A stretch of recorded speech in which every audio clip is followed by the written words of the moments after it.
In the previous session, it was described that Arjuna, on seeing the kinsmen assembled on the opposite side for fighting, he became overwhelmed with compassion, and he began to experience so many different symptoms, and he began to reason what will be the consequences of killing his own kinsman in this battle. And he concluded that he is not going to fight. Now the scene is set for Krishna to instruct Arjuna in the signs of the self, in self-knowledge. So the Bhagavad Gita describes what was Krishna's response to Arjuna's condition. So the Bhagavad Gita says, seeing Arjuna full of compassion and very sorrowful, his eyes brimming with tears, Krishna began to speak to Arjuna. My dear Arjuna, how have these impurities come upon you?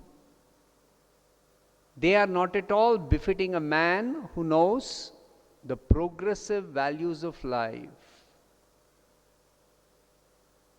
Krishna describes Arjuna as anarya. Arya means one who knows what are the values of life. One who conducts his life by spiritual values. Such a person is called an Aryan. So Arjuna is actually an Aryan. So it was not expected that Arjuna would behave in this way. Therefore, Krishna is telling Arjuna that your behavior is not befitting an Aryan. Such behavior does not lead to higher planets, but to infamy. And Krishna tells Arjuna, do not yield to this degrading impotence. It does not befit you. Give up such petty weakness of heart and stand up and fight. Krishna is directly telling Arjuna, stand up and fight. Give up this petty weakness of heart. So Krishna is not at all approving the compassion that Arjuna felt for his kinsman. So Arjuna responds. He tells Krishna, how can I counterattack with arrows in battle men like Bhishma and Drona who are worthy of my worship? Bhishma is the respectable grandfather, and Dronacharya is the respectable teacher of Arjuna. So Arjuna is considering that in particular, how can he fight in battle against respectable superiors like Bhishma and Drona? So Arjuna says, it is better to live in this world by begging than to live at the cost of the lives of great souls who are my teachers.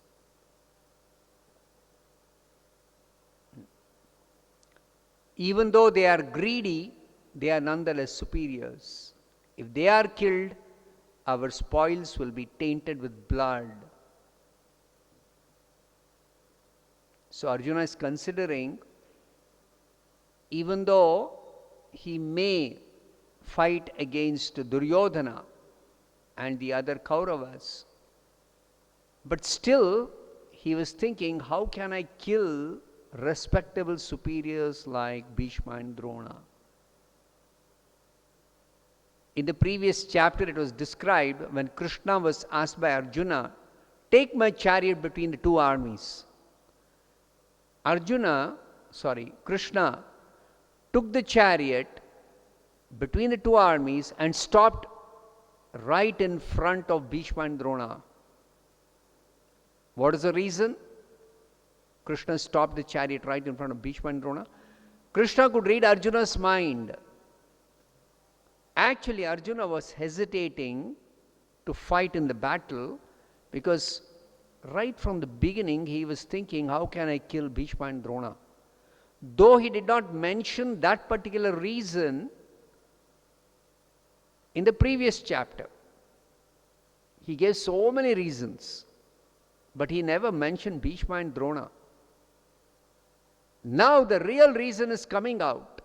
When Krishna says, give up this weakness of heart, then Arjuna tells Krishna, how can I kill Bhishma and Drona?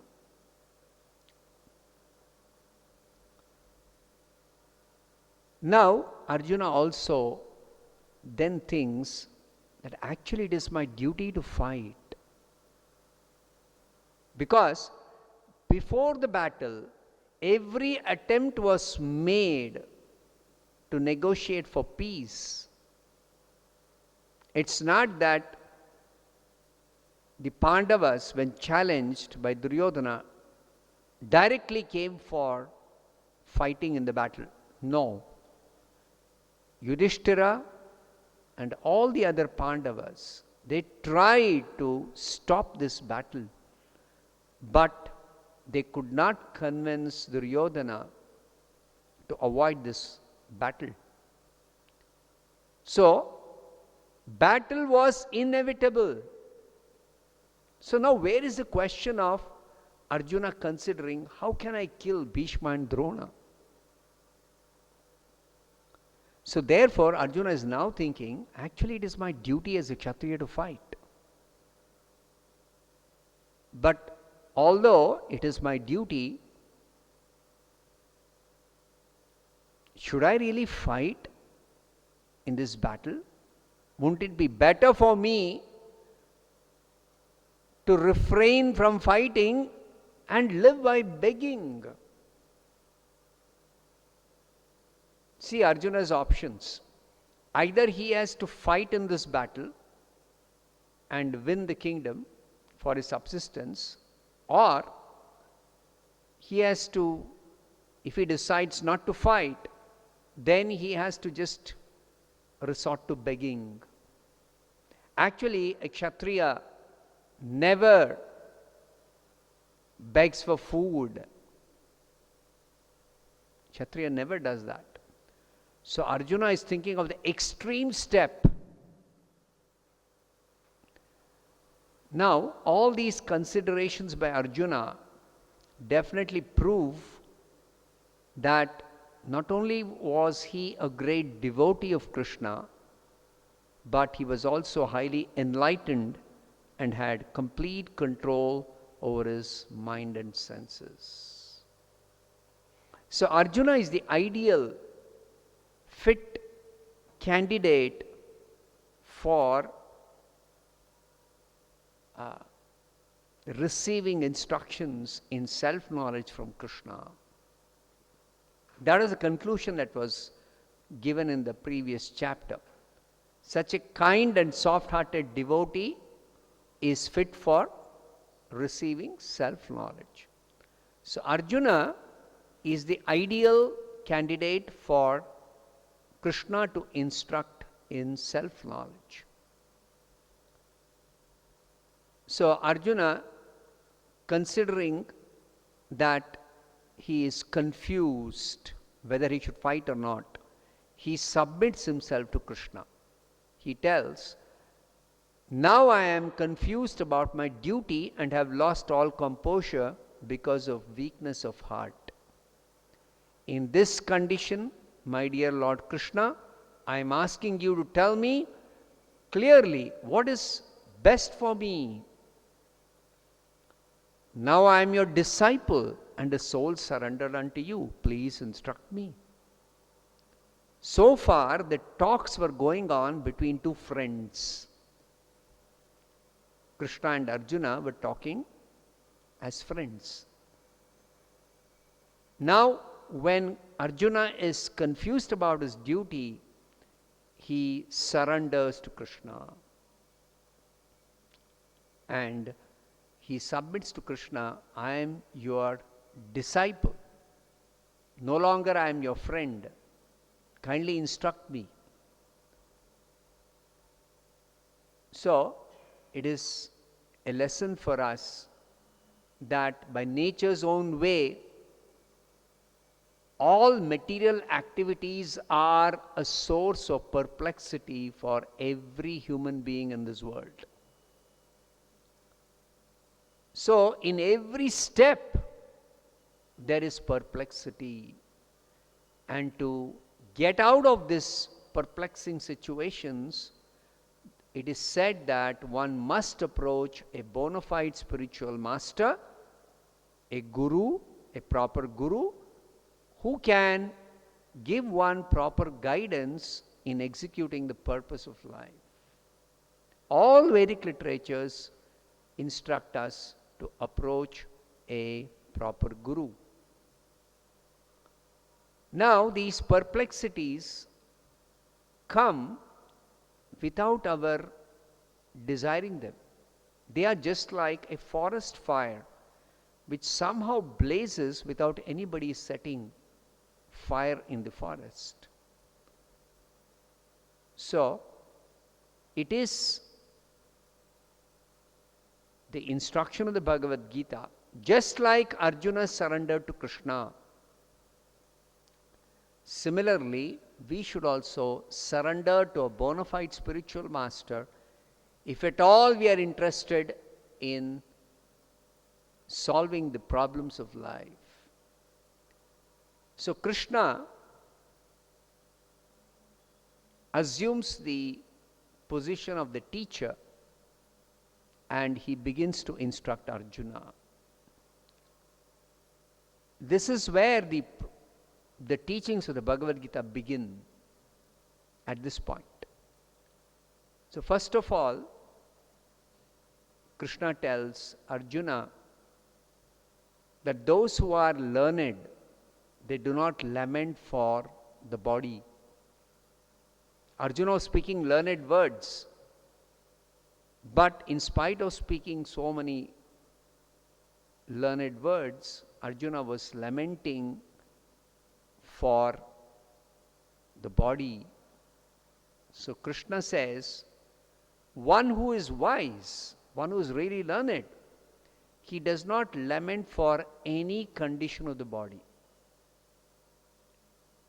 What is the basis of a learned person's understanding? Not lamenting for the body. It is the fact that every one of us, we are spirit soul, we are not the body. This is the basic teaching of the Bhagavad Gita. This is a very important lesson for everyone. All our problems in this world are because of our misconception that I am the body. Actually, we are not the body. The body is an external covering or a dress for the real I or you or any person in this world is actually a spirit soul.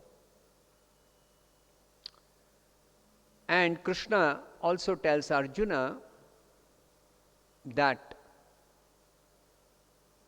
he himself, Krishna himself, Arjuna and all the assembled kings are eternally individual beings.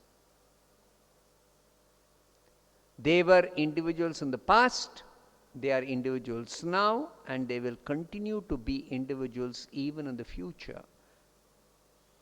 So, Krishna establishes eternal individuality for everyone, including himself. So, therefore, there is no cause for lamenting for anyone.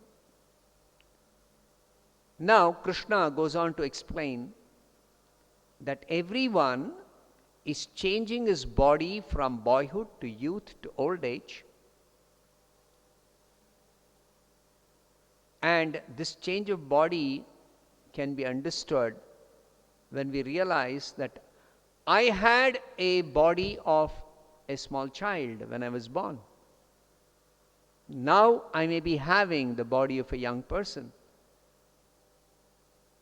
And I will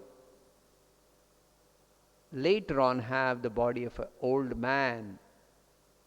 So this change of body from childhood to youth to old age is taking place while I identify myself as the person who is undergoing this change of body. So therefore, Krishna says, you are different from your body. So what are you if you're not the body? You are the soul or the spirit within the body. You are the unchanging spirit within the body.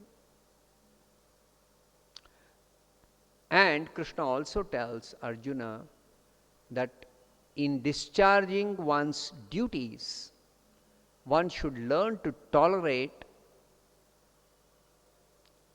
non-permanent appearance and disappearance of happiness and distress.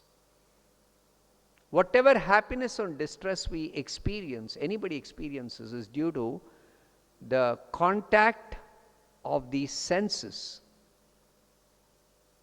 Contact of the senses. Matra sparsha. So such change of body, the appearance of happiness and distress are compared to change, appearance and disappearance of the seasons. Just like winter and summer, they come and go. Like that, happiness and distress come and go, and one should learn to tolerate them and continue to discharge one's duties under all circumstances. Then Krishna says, if one is able to tolerate such happiness and distress and is steady in the discharge of his duties through all situations, then such a person is eligible for liberation. So Arjuna, as a Kshatriya, he had his duty to fight in this battle. So even if it is difficult for him to fight with his family members, considering his duty, he should actually engage himself in fighting this battle as Krishna is instructing him. Now, Krishna further describes that each one of us, we are spirit soul. This spirit soul is a very, very, very tiny spiritual atom. It is smaller than the material atom. So, we cannot see the spirit soul. We cannot see ourselves as soul. We can only see or perceive the body. But does it mean that we cannot see the soul, so we can never know anything about the soul? No. Krishna says, the symptom of the soul's presence is perceived as consciousness which is spread throughout the body. So the symptom of the soul is consciousness. No one is able to destroy this imperishable soul. It's a characteristic of the soul. Or you, or I, or any person. For the soul, there is no death. The soul cannot be destroyed. So what we know as death is destruction of the body. So Krishna is telling Arjuna, Only the material body is going to be destroyed at the time of death. Or when a person is killed, it's only the body which is destroyed. The person, as spirit soul, does not die, even when the body is killed. Therefore, he's telling Arjuna, you should not lament in the discharge of your duty as a Kshatriya. Now, Krishna describes the wonderful characteristics of the spirit soul. For the soul, there is never birth nor death. The soul is unborn, eternal, ever existing, undying, and primeval. The individual soul is also unbreakable. It cannot be destroyed by any weapon. It is insoluble. It cannot be destroyed even by water. Neither it can be burnt by fire. It cannot be destroyed by fire. It cannot be withered by the wind. So the soul, the real person inside the body, is indestructible in all ways, remains indestructible. So therefore, the spirit soul is described as everlasting, all-pervading, present everywhere. That means living entities are all over God's creation. So this establishes the fact that we see so many planets in the sky, especially at night. Now people wonder whether there is any life on the other planets. According to the Bhagavad Gita, there is life on every planet. Though the living conditions may be different on different planets, the living beings on different planets have suitable bodies for residing in those planets.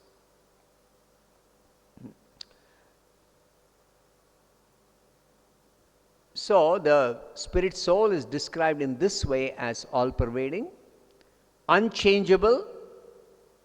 The soul does not change. It is the body which is changing. It is the body which is changing. The soul does not change. Like you identify yourself as the same person when you had the body of a child. Similarly, at the time of death, what happens? We give up this present body and we enter another body. So death is described in the Bhagavad Gita as a change of body. Also, Krishna describes the soul as invisible. Certainly, it is very, very, very small. So, in that way, it is invisible. It is described in the Upanishads that the soul is, what is the dimension of the soul? To give an idea of the dimension of the soul, it is 1/10,000th part of the tip of the hair point in size. It's so very small. Therefore, the soul is described as invisible. It is inconceivable. Who can conceive what is the soul? Because of the characteristics, the spiritual characteristics of the soul, we cannot conceive what is the soul or how it is existing in the body. It is immutable. It does not undergo any change.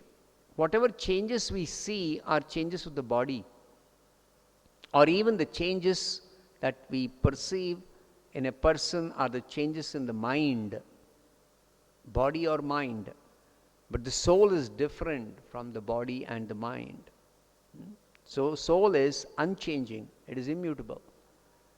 As a person puts on new garments, giving up old and useless ones, The soul similarly accepts new bodies, material bodies, giving up old and useless ones. So, Krishna explains that when the body becomes old and useless, that is when we give up this body and we accept another new material body. That change of body is called death and rebirth, punarjanma.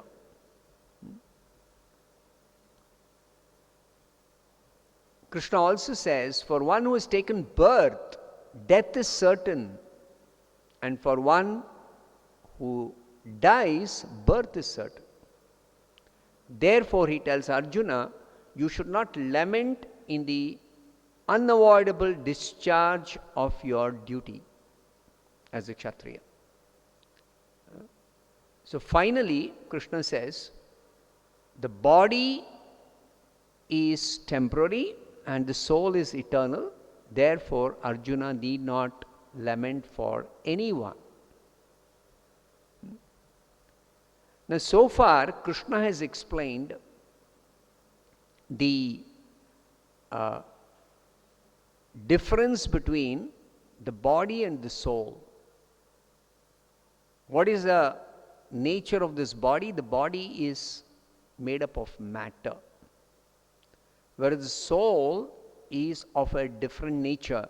It is of spiritual nature. It is spirit in constitution. Spirit means it is completely different from matter. Matter is subject to change. Matter is destructible, whereas spirit is indestructible. Spirit does not change. So, matter lacks identity. Matter lacks identity. Just like this table. Even though we identify this table as a definite object, but we know that when this table was made by a carpenter, he had some wood. So he used that wood, cut it into different pieces and assembled this table. Now this table can again be broken down and transformed into something else. Or this wood can be burnt. So matter is always changeable. Matter is always changeable. Whereas the spirit or the soul is unchangeable. It cannot be changed. Soul cannot be changed. That means you are essentially unchanging in your spiritual nature. So we may think that we see people change their habits or their behavior or their nature. So what is that which is changing in a person's behavior or nature or his characteristics, his habits? That is something to do with the mind or the body. Both the body and the mind of every person is material, and therefore it is subject to change. It is changeable. The real person inside the body is actually spirit, unchanging spirit. So Krishna has established this very important fact that each one of us, we are eternal, individual, unchanging spirit, soul. Now this means a lot.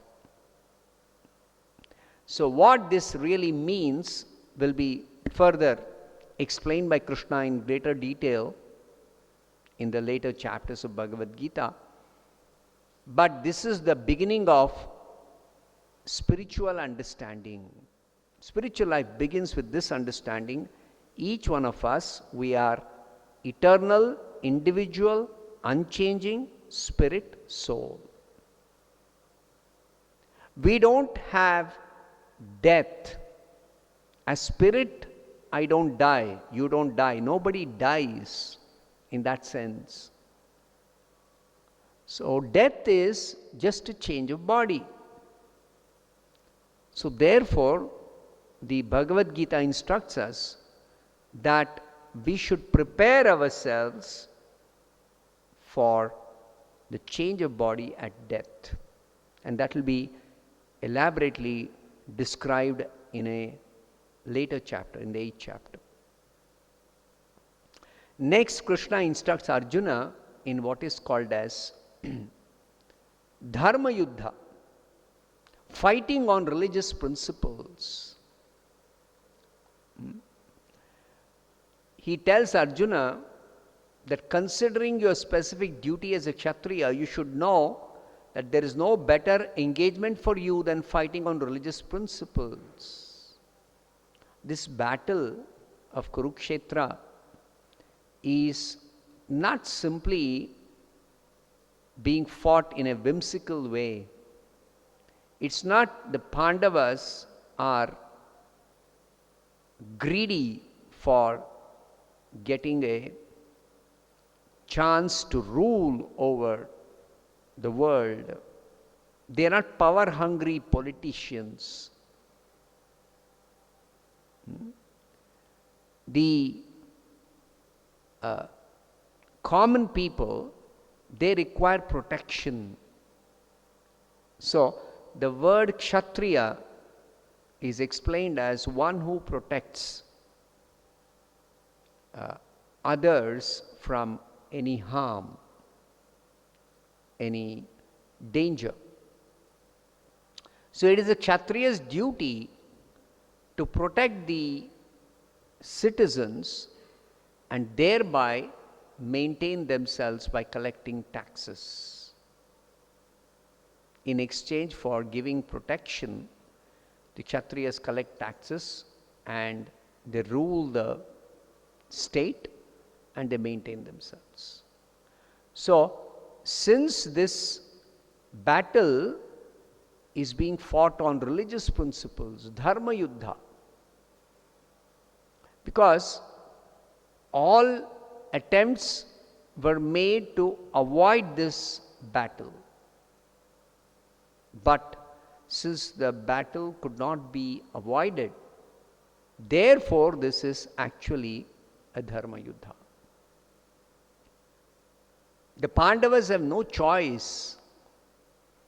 Yudhishthira reduced his request to 5 villages for the 5 brothers, so that they can maintain themselves simply by the minimum